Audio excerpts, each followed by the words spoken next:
Al hilo de la mente, con Eva Hernández y Elena Montero. Bienvenidos a este nuevo episodio de Al hilo de la mente, como siempre desde la consulta Sentido Psicología, en la calle Diego Bahamonde 43 de Madrid, donde nos recibe nuestra psicóloga de cabecera, Elena Montero. ¿Qué tal? Muy bien, esperando que todos los oyentes se sientan como en casa. Para eso abro las puertas de la consulta para poder conversar un poquito sobre psicología. Pues hoy vamos a utilizar, para iniciar esta conversación sobre psicología, sobre cómo ser un poquito más felices, que decimos siempre, un relato que muchos de nuestros oyentes conocerán probablemente porque es un clásico de Julio Cortázar, Casa Tomada, que hemos adaptado para esta tarde. Y para aquellos que lo conozcan, pues les invitamos a recorrerlo y a analizarlo desde una perspectiva psicológica. Y a quienes aún no hayan leído, no hayan disfrutado de este relato, quédense ahí, porque comenzamos con Casa Tomada.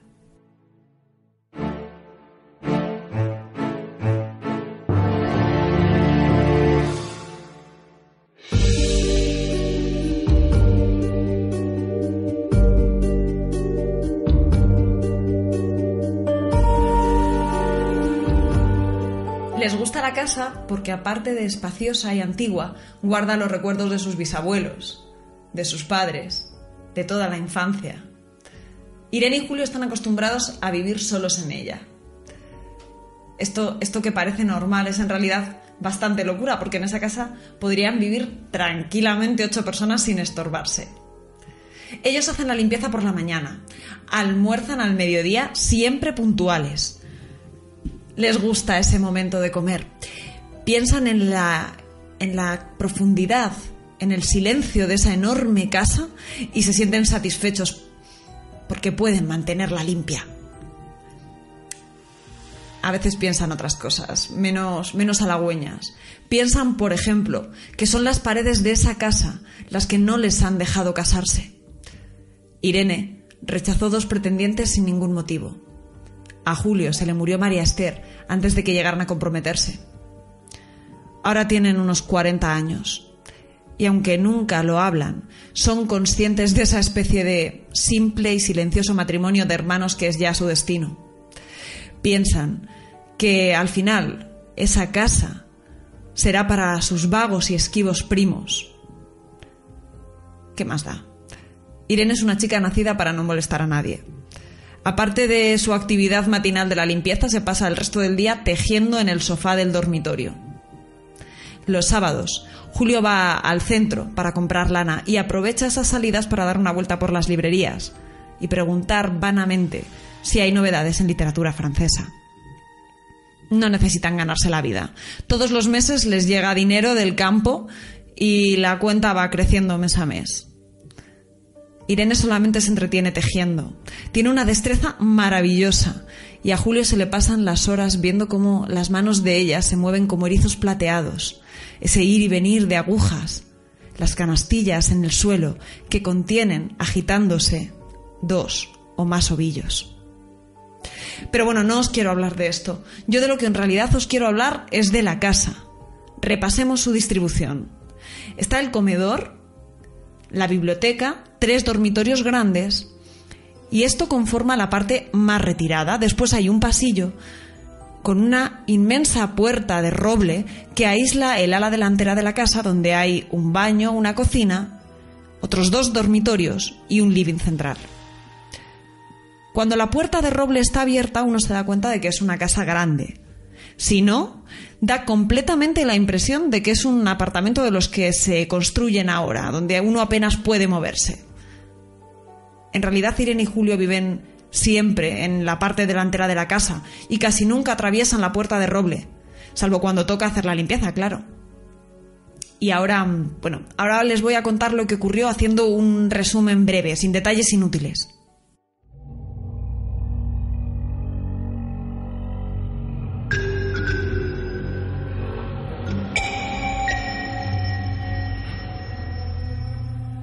Un día cualquiera, Irene está tejiendo en su dormitorio. Digamos que son las 8 de la noche. Entonces a Julio le da la idea de poner a calentar el fuego y hacerse un mate. Se acerca por el pasillo y oye, tras la puerta de roble, algo en el comedor o tal vez en la biblioteca. El sonido es impreciso, sordo, como un volcarse de silla sobre la alfombra o un ahogado susurro de conversación.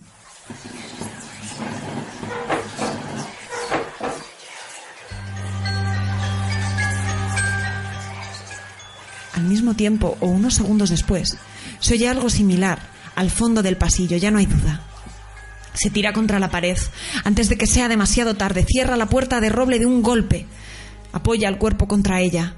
Felizmente la llave está puesta de su lado y además puede correr el cerrojo. Vuelve al living, donde llama a Irene, y ella junto a él lo mira.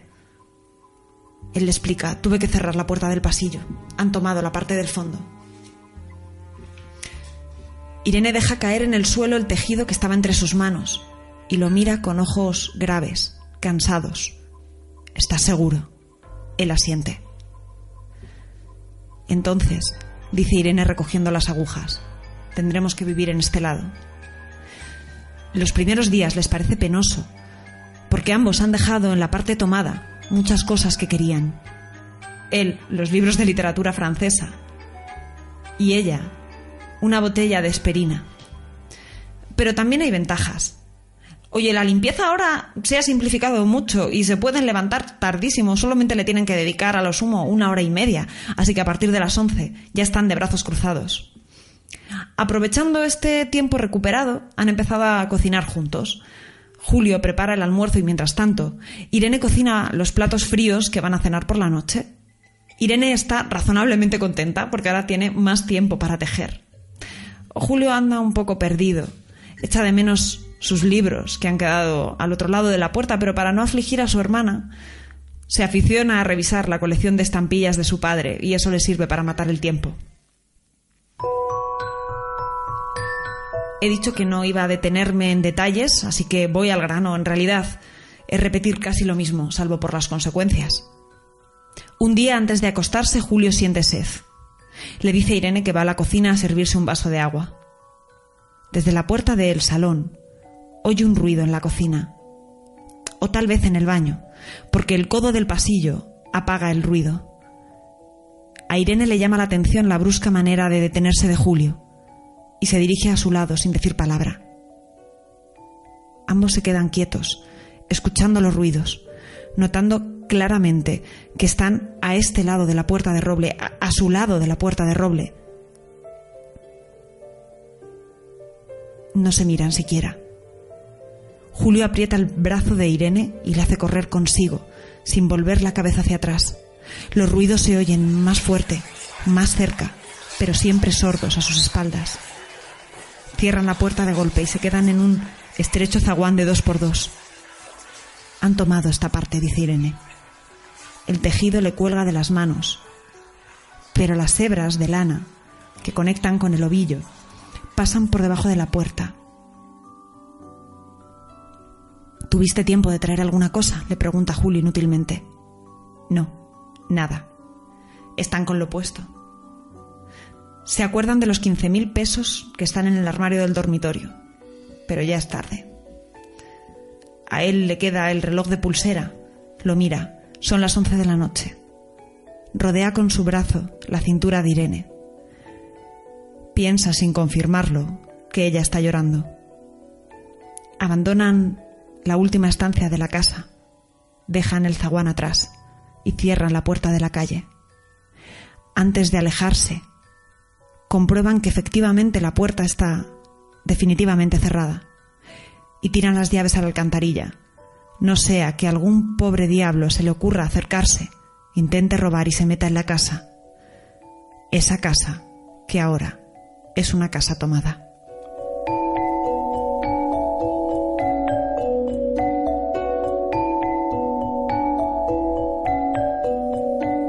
Estás escuchando Al Hilo de la Mente con Eva Hernández y Elena Montero.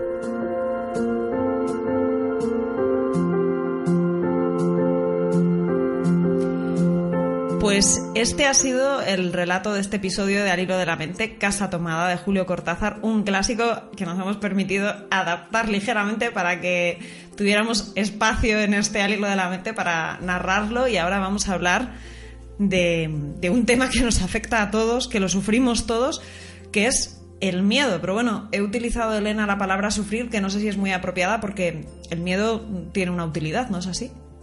El miedo es necesario, es evolutivo, nos ayuda a defendernos de situaciones, nos alerta de que hay un peligro y es algo que necesitamos porque en realidad en nuestra vida, al final, en el mundo que nos rodea, hay peligros de los que tenemos que defendernos, y tener una señal de alarma que nos avisa de que por ahí nos puede ir mal es importante para poder reaccionar. Es un mecanismo de defensa, al fin y al cabo. Es un mecanismo para adaptarnos mejor y para sobrevivir. ¿Cómo funciona psicológicamente el miedo? El miedo nos indica que hay algo que es peligroso. Es decir, hacemos una evaluación cognitiva primero ante las situaciones, las circunstancias que nos rodean. Bueno, en el cuento muy claramente lo que hacen es que oyen unos ruidos que evalúan como peligrosos y como que hay unas personas ahí que han tomado parte de la casa. Y ese estímulo, eso que reciben, lo piensan, y esa evaluación que hacen de forma cognitiva se traduce en una emoción. Esa emoción es el miedo, es una emoción que simplifica mucho toda la cantidad de pensamientos que podemos estar teniendo para poder prepararnos para una acción. Eso es lo que hacen las emociones, resumir. Y una vez que tenemos ese sentimiento, esa emoción de miedo, es cuando reaccionamos. Es lo que hacen ellos en el cuento, que es huir. Claro, porque en este caso la reacción frente al miedo es la huida, pero deduzco que hay otras respuestas psicológicas que también podemos utilizar cuando sentimos miedo. Sí, sobre todo tener en cuenta que ese miedo surge de una evaluación y esa evaluación puede ser correcta o incorrecta. Entonces es interesante respecto a algunas situaciones, o bueno, en general, ser capaces de pensar también en frío. O sea, la emoción es interesante cuando estamos ante una situación muy intensa en la que tenemos que reaccionar muy rápidamente y no nos podemos permitir pensar, y también ante situaciones que no son tan importantes y bueno, pues no hace falta que reflexionemos demasiado. Pero para otras cosas el miedo no es un buen consejero. Debemos tomarlo como un mensaje que nos llega, pero también saberlo poner en contexto, ampliar un poquito más la mirada, ver un poquito más allá, incluir otros elementos para hacer una cognición, una reflexión más adecuada sobre la situación y actuar teniendo muchos más datos.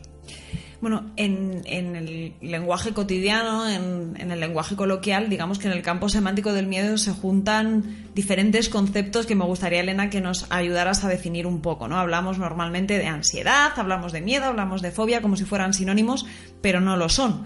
¿Qué es cada uno y cómo podemos afrontar cada uno de ellos? Pues bueno, para intentar ser, lo que decimos siempre, ¿no? Adaptarnos mejor a las situaciones que se nos presentan. El miedo lo percibimos como algo mucho más concreto, que surge ante un estímulo que podemos encontrar. Yo tengo miedo a las serpientes, tengo miedo a los lugares cerrados, tengo miedo a viajar, tengo miedo... Bueno, parece que es un poco más concreto. La ansiedad es una sensación general que tenemos de malestar, como de que en cualquier momento puede surgir un peligro, algo que nos amenace, pero no sabemos muy bien de dónde va a venir ese peligro y por tanto estamos en alerta todo el tiempo. Y luego, a partir de la ansiedad, pues hay diferentes trastornos. Por supuesto, tenemos trastornos de ansiedad bastante variados. La verdad es que la ansiedad es algo que nos hace mucho daño, que vivimos con mucho sufrimiento, efectivamente, sufrimiento como experiencia subjetiva, que de lo que queremos huir en muchas ocasiones. Y bueno, podemos hablar de una ansiedad incluso muy muy intensa cuando hablamos de trastorno de pánico. Podemos hablar de una ansiedad también intensa cuando hablamos de fobias. Lo que pasa es que la fobia está frente a un estímulo que siempre es el mismo estímulo, que es el que nos provoca esa respuesta. Podemos hablar también de agorafobia cuando es un miedo intenso y es más probable en ciertos contextos. No en el pánico es ante cualquier situación. En la agorafobia se suele repetir, hay algunos elementos vinculantes y que nos pueden servir como unión. Y luego también, y en la fobia es ante siempre que me encuentro una serpiente. Bueno, yo creo que hemos apuntado muchos temas sobre los que profundizaremos en próximos capítulos del Libro de la Mente. Hemos abierto muchos campos para la reflexión hoy, iremos desgranándolos porque prácticamente por cada tipo de fobia podríamos encontrar relatos en la literatura universal. Pero bueno, lo primero, ¿cuál debe ser, y hablando en general sobre el miedo, cuál debe ser la voz de alarma que nos haga acudir a un profesional cuando sentimos un miedo que no podemos superar nosotros solos? Cuando pasa del nivel adaptativo, es decir, cuando vemos que está interfiriendo con nuestra vida, cuando nos impide hacer cosas que realmente queremos hacer, cosas que nos traerían un beneficio, como empezar una relación de pareja, cambiar de trabajo, poder hacer cosas como viajar. Hay mucha gente que tiene miedo a hablar en público, que tiene miedo a montar en avión, que tiene miedo a situaciones muy variadas que le cortan su libertad. Y si es consciente de que ese miedo no es adaptativo, en el sentido de que es irracional, que va más allá del peligro real que tiene y que no le está protegiendo de nada, sino simplemente lo que le está haciendo es quitar posibilidades en la vida, es cuando debe plantearse, bueno, ¿por qué estoy sufriendo esto? No tiene sentido. Mi cerebro ha hecho unas asociaciones que son asociaciones falsas, que son asociaciones que no tienen sentido y que se las puede quitar. Y cuando llega una persona con un trastorno de miedo a tu consulta, ¿qué es lo primero que le dices? ¿Cuál es el primer consejo que das o el primer tip que le sugieres? Le ayudo a que mire esa parte irracional de ese miedo y desde ahí que poco a poco pueda mirar a la cara lo que está ocurriendo, lo pueda ir afrontando. Al final, cuando tenemos un miedo que nos impide reaccionar, es importante que tengamos la motivación también, esa parte es importante trabajarla para que sea consciente de cuánto puede ganar cuando supera ese miedo, porque claro, el miedo de primeras es algo que no nos apetece nada enfrentar, todo lo contrario, lo que queremos es huir, necesitamos bastante fuerza para poder enfrentarnos a ello, pero claro, es muy recompensante. Por tanto, el antídoto del miedo no es la valentía, sino la motivación. El antídoto del miedo, digamos que es el pensar en cosas positivas, en aquello que queremos hacer para que nos merezca la pena superarlo. O sea, sí es valentía en el sentido de que una persona valiente acepta la realidad, acepta las situaciones con su peligro posible y las mira de frente y no le importa afrontarlas porque a pesar de que lo pase mal, a pesar de que sufra, a pesar de que el momento de superar ese miedo es costoso, es delicado, le compensa porque está pensando más bien en las recompensas que va a tener después. Digamos que la motivación es como la energía, la fuerza que tiene una dirección concreta que te lleva a superar esa situación y la valentía es la característica humana que nos empuja a ello. Hay un miedo particular, que es el miedo al miedo, Elena, que es más paralizante que ningún otro. Sí, efectivamente. Es lo que ocurre precisamente con el trastorno de pánico que ya hemos comentado, y es que cuando alguien ha sufrido una reacción muy intensa de su cuerpo de miedo, esa reacción de alguna manera se queda grabada como una experiencia muy desagradable de la que quiere huir, y cualquier tipo de sensación física que tiene que ver con ese miedo tan intenso le produce auténtico pavor. Al final, el trastorno de pánico se desencadenan episodios de una gran intensidad de miedo que son inexplicables, que no se pueden acotar, no sabes en qué momento van a surgir y dificulta mucho. De hecho, muchas veces va acompañado de la agorafobia, que incluye el alejarse de situaciones en las que pueda sentirse un malestar así de grande y en la que no se pueda tener la ayuda que se necesita, estar atrapado y no poder escapar de un malestar así. Por tanto, Elena, un poco resumiendo, el miedo es una reacción adaptativa, es una emoción que nos protege de situaciones del entorno, pero cuando esta función adaptativa no se está llevando a cabo, sino que nos estamos viendo coartados en nuestra libertad o en nuestras posibilidades de desarrollo, entonces tenemos que decir basta, aplicar en primer lugar nuestra racionalidad, intentar contraponer ese miedo con la realidad Y si aún así no somos capaces de vencerlo, acudir a un profesional que nos eche un cable, pues un poco ayudándonos, motivándonos y enseñándonos técnicas para romper ese círculo de pensamientos, de emociones que nos está impidiendo movernos, bien sea un miedo en concreto, una fobia, o bien sea un trastorno de ansiedad en general. Y con esto también prevenimos pues situaciones de ataque de pánico. Ese sería un poco el resumen de lo que hemos comentado. Sí, bueno, el trastorno de pánico es lo único que no es tan fácil, ¿no? Es un trastorno complicado y no es tan fácil de evitar. Pero sí, todo lo que has comentado respecto al miedo es un buen resumen. Al final hay que ir quitando la etiqueta que metemos en nuestro cerebro frente a ciertas situaciones como situaciones peligrosas. Entonces hay que enfrentarlas y también es muy importante el cómo las enfrentamos y cómo al salir de esa situación la reflexión que hacemos sobre lo que ha ocurrido. O sea, si a mí me da mucho miedo ir por una calle oscura por la noche, cuando llegue a casa la reflexión que tengo que hacer para superar ese miedo no es ha tenido mucha suerte de que no ha pasado nada, pero esta situación era muy peligrosa, me podría volver a ocurrir. Ha sido porque iba con alguien al lado que me acompañaba, ha sido porque iba paseando el perro, ha sido por la hora, ha sido porque he tenido mucha suerte, ha sido porque llevaba un spray en el bolso, y porque si nos seguimos quedando con esa sensación, entonces no afrontamos el miedo y no lo superamos. O sea que hay que romper esa etiqueta. Pues con eso nos quedamos, con esa invitación a romper las etiquetas que nos hacen sentir miedo. Con eso y con un brevísimo poema de Ángel González que dice: hay que ser muy valiente para vivir con miedo.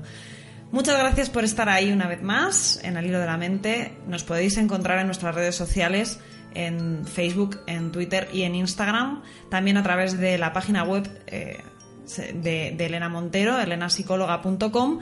Y como siempre, la sección de agradecimientos a nuestro tejedor en la sombra, nuestro productor David Mule, que si queréis escucharle, no solamente oír su nombre, sino escucharle, podéis hacerlo en los podcasts de la red La Constante. Dentro de 2 semanas más, muchas gracias por estar ahí, volvemos con Al Hilo de la Mente.